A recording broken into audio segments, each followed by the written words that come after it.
Welcome back to my channel Jyothi Jeevanam. అందరూ ఎలా ఉన్నారు? నేనైతే చాలా బాగున్నా. మీరందరూ కూడా బాగుండాలని మనస్ఫూర్తిగా కోరుకుంటున్నా. అందరూ నన్ను ఒకటే క్వెషన్ అడుగుతున్నారండి. మీ హెయిర్ సీక్రెట్ ఏంటి? ఈరోజు నేను నా కంప్లీట్ హెయిర్ రొటీన్ అయితే షేర్ చేస్తాను.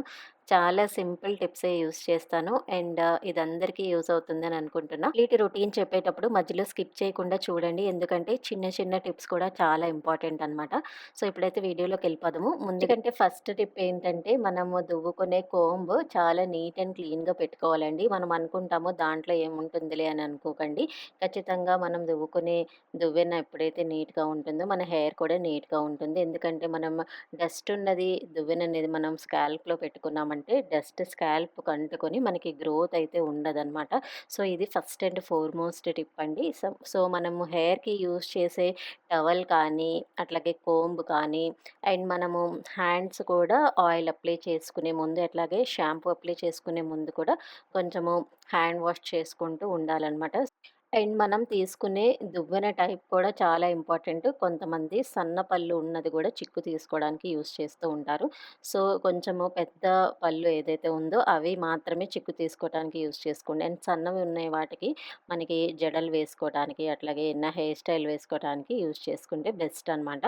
సో మనం ఈ దువ్వెనలు ఏది యూజ్ చేసినా కూడా అన్నీ కూడా నీట్‌గా పెట్టుకునేలాగా చూసుకోండి. అండ్ మనం ఇంట్లోనే కాదు బయటికెళ్ళేటప్పుడు కూడా కొన్ని టిప్స్ అయితే ఫాలో అవ్వాలండి. అండ్ మనం బయటికెళ్ళేటప్పుడు ఖచ్చితంగా స్కార్ఫ్ అయితే కట్టుకోవాలి. ముఖ్యంగా బైక్స్ మీద వెళ్ళేటప్పుడు ఖచ్చితంగా కట్టుకోవాలి.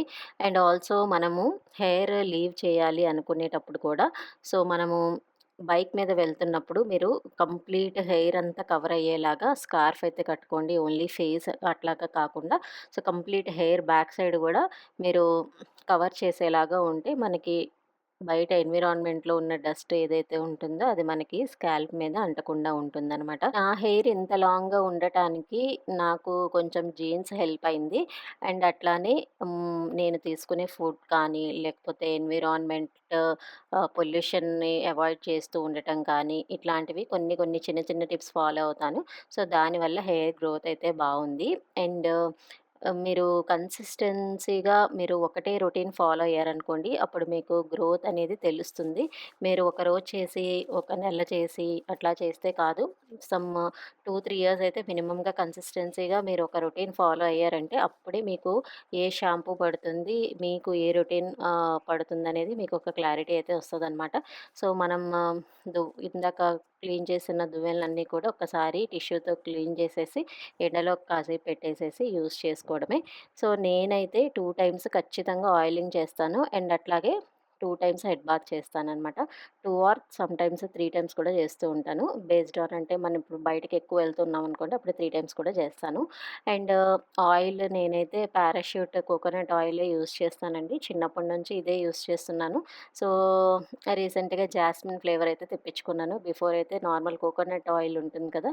పారాషూట్ వాళ్ళది. సో అదే యూజ్ చేస్తున్నాను. చిన్నప్పటి నుంచి ఏ ఆయిల్ అయితే పడుతుందో ఆయిల్ మాత్రమే యూజ్ చేయండి. కాకపోతే ఖచ్చితంగా స్కాల్ప్ మీద ఒక 15-20 మినిట్స్ బాగా మసాజ్ చేసిన తర్వాత అప్పుడు ముడి వేసుకొని ఒక 1-2 అవర్స్ కనుక అట్లా హెయిర్ ఆయిల్ అప్లై చేసేసుకొని ఉంచేసుకొని అప్పుడు మీరైతే హెడ్ బాత్ చేసేయాలనమాట. వీక్లీ ట్వైస్ అప్లై చేసుకుంటానని చెప్పా కదండీ హెయిర్ ఆయిల్. సో ఇందాక చూపించిన క్లిప్ మండేదనమాట. ఇప్పుడు చూపించేది ఫ్రైడే. సో ఖచ్చితంగా 2 టైమ్స్ అయితే ఆయిల్ అప్లై చేసుకొని 1-2 అవర్స్ అట్లాగా స్కాల్ప్‌కి ఉంచేసుకొని అప్పుడు మీరు హెయిర్ వాష్ అయితే చేసేసుకోవాలి. హెయిర్ వాష్ చేసే ముందు కూడా కొన్ని టిప్స్ అయితే ఫాలో అవ్వాలనమాట. 4 మంత్స్ బ్యాక్ వరకు కూడా నేను లోరెల్ యూజ్ చేశానండి. కండిషనర్ కానీ, షాంపూ కానీ లాస్ట్ 4 మంత్స్ నుంచి పిల్గ్రిమ్ బ్రాండ్ అయితే యూజ్ చేస్తున్నాను. ఈ రీజన్ ఏం లేదండి. యాక్చువల్‌గా కొంచెం నా హెయిర్ డ్రై అయిపోతున్నట్టు అనిపించింది. అయితే ఇది రైస్ వాటర్‌తో తయారు చేస్తారని చెప్పి చూసాను. అండ్ ఆల్సో ఇది మనకి sulphate free, paraben free and cruelty free hair products అని విన్నాననమాట. సర్లే ట్రై చేద్దాం ఏముందిలే అని చెప్పి తెప్పించి చూస్తే 4 మంత్స్ నుంచి యూజ్ చేస్తున్నా. నాకైతే బానే అనిపించింది. 2 బాగున్నాయండి. కండిషనరు బావుంది. షాంపూ కూడా బావుందనమాట. సో అండ్ ఇది యూజ్ చేస్తున్న దగ్గర నుంచి హెయిర్ కొంచెం సిల్కీ అయింది అనిపించింది నాకైతే. నెక్‌కి కట్టుకునే క్లాత్ కూడా కొంచెం కాటన్ మస్లిన్ క్లాత్ లాంటిదైతే బెటర్ అండి. అండ్ నేనైతే బాడీకి ఒక టవల్ యూజ్ చేస్తాను. అట్లాగే హెయిర్‌కి ఒకటి యూజ్ చేస్తాను. అండ్ హెయిర్‌ది, బాడీది మనం మిక్స్ చేయకూడదు. ఎందుకంటే మనకి ఫేస్ మీద కూడా పింపుల్స్ అట్లాంటివి వచ్చే ఛాన్సెస్ ఎక్కువ ఉంటదండి. హెయిర్‌కి వాడిన టవల్ ఫేస్‌కి గానీ యూజ్ చేస్తే. అండ్ మనము షాంపూ అనేది స్కాల్ప్‌కి ఎట్లా అప్లై చేయాలో కరెక్ట్ రైట్ వేలో అయితే నేను ఈ పిక్చర్‌లో చూపిస్తున్నాను. మీరెప్పుడైనా కానీ షాంపూ అనేది ఫస్ట్ కొంచెం జగ్‌లో మీకు కావాల్సినంత షాంపూ వేసుకొని ల్యూకామ్ వాటర్ అంటే మీకు గోరువెచ్చటి వాటర్‌లో కలుపుకోవాలి. కలుపుకొని అప్పుడు మీరు షాంపూ అనేది నెత్తి మీద అంటే స్కాల్ప్ మీద అప్లై చేసుకోవాలి. అప్లై చేసుకొని బాగా మనం రిన్స్ చేయాలండి. ఇప్పుడు మనం ఆయిల్ ఎలాగైతే అప్లై చేసామో సేమ్ అట్లాగే స్కాల్ప్‌కి షాంపూ కూడా అప్లై చేయాలనమాట. సో, చాలామందేంటంటే కింద వరకు చేస్తూ ఉంటారు. అవసరం లేదు. అండ్ కండిషనర్ ఎట్లా చేయాలంటే, కండిషనర్ ఇందాక మనం షాంపూ అనేది మాడుకి అప్లై చేసాం గదా! కండిషనర్ మాత్రం మిడ్ లెంత్ నుంచి మనకి చిగుర్లు వరకు గూడా మనం కండిషనర్ అయితే అప్లై చేయాలి. అది గూడా హార్డ్‌గా చేసేసినట్టు చేయకూడదండి. సాఫ్ట్‌గా ఇట్లా పైన ఇట్లాగా చేస్తూ ఉండాలి. అండ్ 2-3 మినిట్స్ మనం జుట్టుకి అట్లాగే అప్లై చేసేసుకొని ఉంచేసిన తర్వాత ల్యూక్ వార్మ్ వాటర్‌తో క్లీన్ చేసేసుకోవాలి. బాగా గట్టిగా స్క్వీజ్ చేయకండి. జస్ట్ పైన అట్లా చేస్తే సరిపోతుంది. సో, నేను ఈ పిక్చర్స్‌లో మీకు ఎట్లా చేయాలి ఏంటనేది మొత్తం చూపిచ్చాను. క్లియర్‌గా చూడండి. సో, మనం షాంపూ అండ్ కండిషనర్ కరెక్ట్ వేలో యూజ్ చేస్తే హెయిర్ చాలా బావుంటది. హెయిర్ ప్యాక్స్ ఏమైనా యూజ్ చేస్తారా అని డౌట్ రావచ్చు. నేను 2 మంత్స్ ఆర్ 3 మంత్స్‌కి ఒకటి యూజ్ చేస్తానండి. నేచురల్ హెన్నా పౌడర్ ఉంటుంది కదా! దాంట్లో కర్డ్, ఎగ్ మిక్స్ చేసుకొని పెట్టుకొని అప్లై చేసుకుంటానంతే. అదర్‌వైజ్ నేను ఈ కరివేపాకు ఆయిల్ కానీ, లేకపోతే ఆనియన్ ఆయిల్ కానీ, లేకపోతే మెంతులు ఉంటారు కదా ప్యాక్. సో, అవి అలాంటివి లేకపోతే ఆమ్లా పౌడర్స్ అవి ఏవి యూజ్ చేయలేదు. ఒక్కసారి కరివేపాకు ఆయిల్, కోకోనట్ ఆయిల్‌లో బాగా మరగబెట్టి యూజ్ చేస్తే ఆ రోజు నాకు హెయిర్ చాలా లాస్ అయింది. నాకు పడలేదనిపించింది. సరే ఫస్ట్ టైమ్ కదా అని ఏమో పడలేదనుకున్నా. బట్ 2, 3 టైమ్స్ యూజ్ చేసిన సేమ్ రిజల్ట్ ఉంది. నాకది పడలేదు. సో, హెయిర్ కేర్ రొటీన్ అనేది అందరికీ ఒకేలా ఉండదు. అది మాత్రం గుర్తుపెట్టుకోండి. సో, మనం చాలా టిప్స్ యూజ్ చేసేసి ఉన్న జుట్టును కూడా పాడు చేసుకోవటం నాకైతే నచ్చదనమాట. ఉన్న దాంట్లోనే ఎంత మనం క్లీన్‌గా పెట్టుకొని మంచి కండిషనర్, మంచి హెయిర్ ఆయిల్ అలాగా మనం కన్సిస్టెన్సీగా మనం పెట్టుకుంటూ ఉండాలి. ఇప్పుడు ఖచ్చితంగా 2 టైమ్స్ ఆయిలింగ్ అంటే 2 టైమ్స్ ఆయిలింగ్, 3 టైమ్స్ షాంపూ అంటే 3 టైమ్స్ షాంపూ. ఖచ్చితంగా ఇట్లాగైతే చేసుకుంటూ ఉండాలి. అండ్ మనం స్నానం చేసిన తర్వాత బాగా హెయిర్ ఉన్నప్పుడు కోంబ్ అయితే చేయకండి. కొంచెం ఆరిన తర్వాత అప్పుడు మీరు చిక్కు తీసుకోండి. నేనైతే ఎటువంటి హెయిర్ డ్రైయర్స్ అట్లాంటివి యూజ్ చేయను.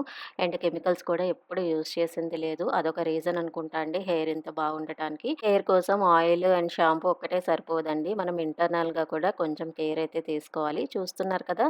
ఎక్కువ మనకసలు హెయిర్ కూడా ఊడింది లేదు. ఇంతే ఊడిందనమాట. అండ్ నేనైతే protein, leafy vegetables, fruits, nuts, water కూడా ఎక్కువ తీసుకోవాలి. అండ్ నేనెక్కువ నట్స్ అయితే తీసుకుంటూ ఉంటానండి. వాల్‌నట్స్, పిస్తా ఖచ్చితంగా ఒక బాయిల్డ్ ఎగ్ అయితే ఖచ్చితంగా డైలీ ఒకటైతే తీసుకుంటాననమాట. సో, నా హెయిర్ కేర్ రొటీన్ అయితే చాలా సింపుల్‌గా ఉంటుందండి. కన్సిస్టెన్సీయే మెయిన్ అనమాట. దీంట్లో నేను ఈ బ్రాండ్ యూజ్ చేస్తాను, ఆ బ్రాండ్ యూజ్ చేస్తాను అసలేం లేదు. ఆయిల్స్ కూడా నేను పెద్దగా అసలు బయటవి ఏమి యూజ్ చేయను. మీరు నమ్మరు పారాషూట్ ఆయిలే నా చిన్నప్పటి నుంచి యూజ్ చేస్తున్నా. ఇప్పటికీ అదే ఆయిల్. అండ్ మనము కన్సిస్టెన్సీగా హెల్తీ ఫుడ్ తినుకుంటూ జెంటిల్ కేర్ వల్లే మన హెయిర్ అనేది హెల్తీగా ఉంటుంది. అండ్ మోర్ ఓవర్ జీన్స్ కూడా ఉంటుందండి హెయిర్ బాగుండటానికి. సో, మా మదర్ హెయిర్ చాలా బాగుంటుంది. సో, నాకు అదే వచ్చింది. అండ్ మెయిన్‌గా ఏంటంటే ఈ రొటీన్ అయితే నాకైతే సూట్ అయింది. ప్రతి ఒక్కరి హెయిర్ డిఫరెంట్‌గా ఉంటుంది. సో, రిజల్ట్స్ కూడా వేరీ అవ్వచ్చు. సో, మీ హెయిర్ కేర్‌లో కూడా ఈ సింపుల్ టిప్స్ అన్ని ఇంక్లూడ్ చేసుకొని ఇక హెయిర్‌నైతే గ్రో చేసుకోండి. అండ్ ఇంకోటేంటంటే నేను చిగుర్లు బాగా ఒక్కొక్కసారి స్ప్లిట్ ఎండ్స్ అనేది బాగా వస్తూ ఉంటాయి కదా! 3 మంత్స్‌కి ఆర్ 4 మంత్స్‌కి. సో, ఎడ్జెస్‌లో ఏంటంటే బాగా పీచులాగా అయిపోతూ ఉంటుంది. అప్పుడు మాత్రం ఒక్కసారి టిప్స్ అయితే కట్ చేస్తూ ఉంటాను. ఇది వన్స్ ఇన్ 3 ఆర్ 4 మంత్స్‌కైతే కట్ చేస్తానండి. అదర్‌వైజ్ హెయిర్ కట్స్ ఎప్పుడైనా చేసుకునేటప్పుడు చేసుకుంటానే తప్పితే జనరల్‌గా నేనింకా హెయిర్ అనేది ఎక్కువ కట్ చేయడం ఎప్పుడు ఉండదు. లేదంటే ఏదైనా మొక్కుంటే కట్ చేస్తూ ఉంటానంతే. పడుకునే ముందు ఖచ్చితంగా అల్లుకొని పడుకోండి జడను మాత్రం. లేదంటే హెయిర్ అనేది బాగా డ్యామేజ్ అవుతుంది. నైట్ అయితే కొంచెం లూజ్‌గా అల్లుకొని నిద్రపోండి. అప్పుడు మంచిగా హెయిర్ అయితే గ్రో అవుతుంది.